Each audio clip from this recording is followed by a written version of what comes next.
Subscribe करें हमारे YouTube channel को और बेल आइकन को प्रेस करें हमारे लेटेस्ट वीडियोस को देखने के लिए।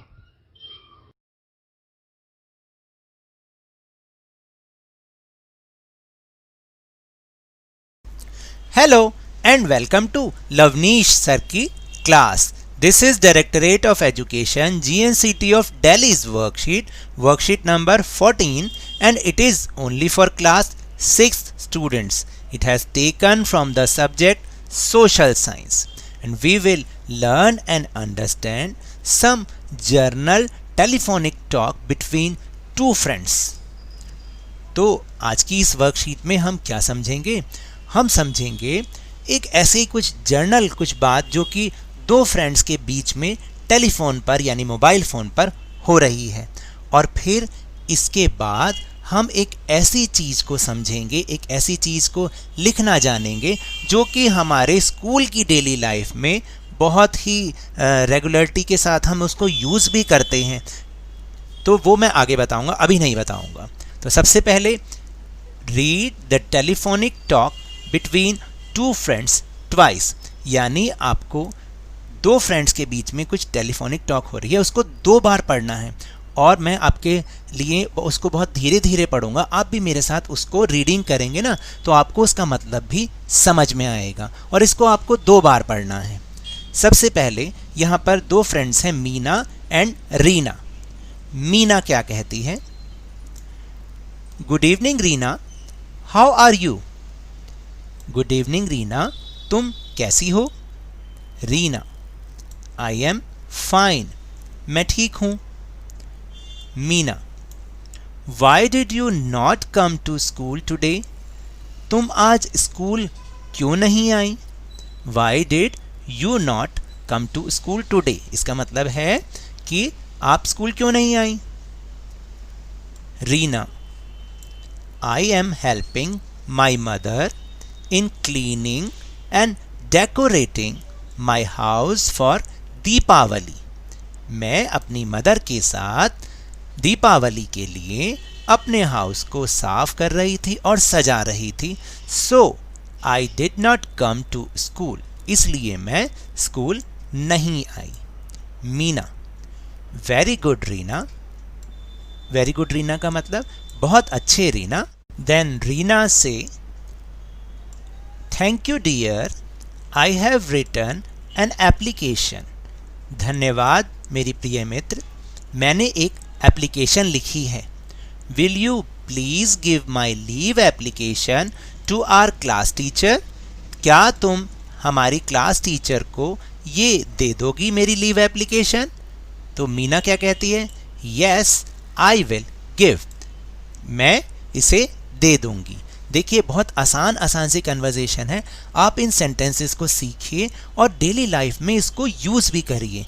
धीरे धीरे जो इंग्लिश बोलने की झिझक है ना, आपके अंदर से बिल्कुल ख़त्म हो जाएगी। अब आगे एक्टिविटी क्या करनी है, जो मैंने अभी आपको जिसके बारे में डिस्कस किया था। Suppose you have an urgent piece of work at home. मान लीजिए आपको घर पर ज़रूरी काम है, and you need to be on leave, और आपको लीव लेने की ज़रूरत है। How will you inform your school? आप अपने स्कूल को कैसे इसके बारे में इन्फॉर्म करेंगे? Given below is the format of an application. यहाँ पर एक एप्लीकेशन का फॉर्मेट दिया गया है। Filling the blanks below and write an application.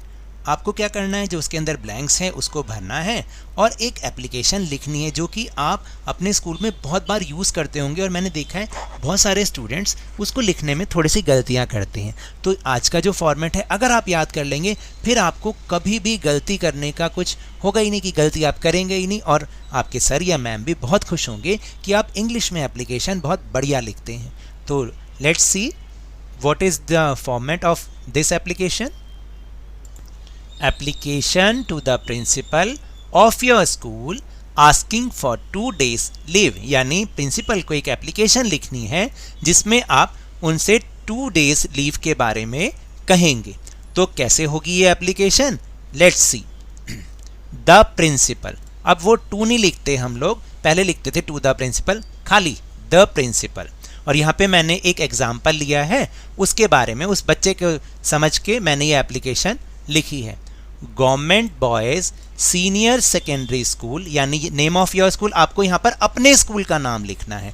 मैंने एक एग्जाम्पल लिखा है। और एड्रेस ऑफ योर स्कूल, जो आपके स्कूल का एड्रेस है, जैसे मैंने यहाँ पे चंदन नगर लिखा है, government boys senior secondary school Chandan Nagar. यहाँ पर आपको अपने स्कूल का नाम और एड्रेस लिखना है, और फिर उसके बाद दिल्ली। ये 3 चीज़ लिखते हैं प्रिंसिपल के बाद। फिर आज की डेट, जो आज की डेट है 11/11/2020 या 11 नवंबर 2020, ऐसे भी लिख सकते हैं। उसके बाद सब्जेक्ट जरूर लिखा करिए कि किस बारे में ये एप्लीकेशन है। तो एप्लीकेशन है leave application for urgent work, यानी छुट्टी के लिए, अर्जेंट वर्क की छुट्टी के लिए पत्र, एप्लीकेशन। फिर उसके बाद क्या लिखते हैं, रिस्पेक्टेड सर ऑब्लिक मैम। जो आपके स्कूल में, मान लीजिए अगर प्रिंसिपल मैम है तो हमें रिस्पेक्टेड मैम लिखना पड़ेगा, और सर हैं तो लिखना पड़ेगा रिस्पेक्टेड सर।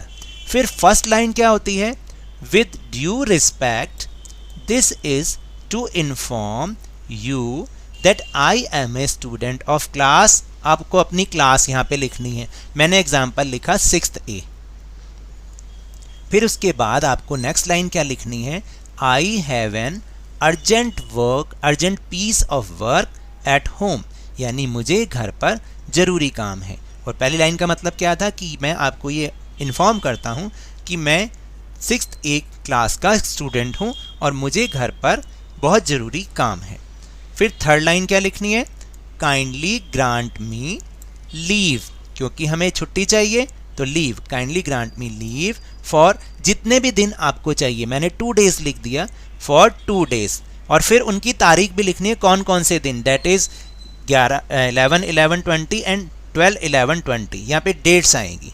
ठीक है, जितने भी दिन आपको छुट्टी चाहिए आप उसके बारे में लिखें, और उसकी डेट्स जरूर मेंशन कीजिए कि हमें इस डेट्स को छुट्टी चाहिए। और लास्ट में लिखना है थैंक यू योर्स ओबीडेंटली, यानी आपका आज्ञाकारी, धन्यवाद आपका आज्ञाकारी। और यहाँ पर अपना नाम लिखना है। यहाँ पे मैंने एग्जाम्पल के तौर पे किसी का नाम लिखा है हरप्रीत, और क्लास लिखनी है 6th A, जो भी आपकी क्लास है। तो योर्स ओबीडेंटली के बाद अपना नाम और अपनी क्लास आपको लिखनी है।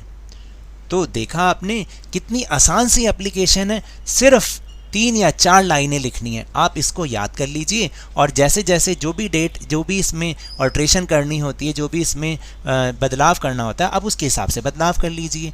तो अब से आप बिल्कुल सही एप्लीकेशन लिखिएगा, ऐसी मैं उम्मीद करता हूँ। So now that's all for this worksheet.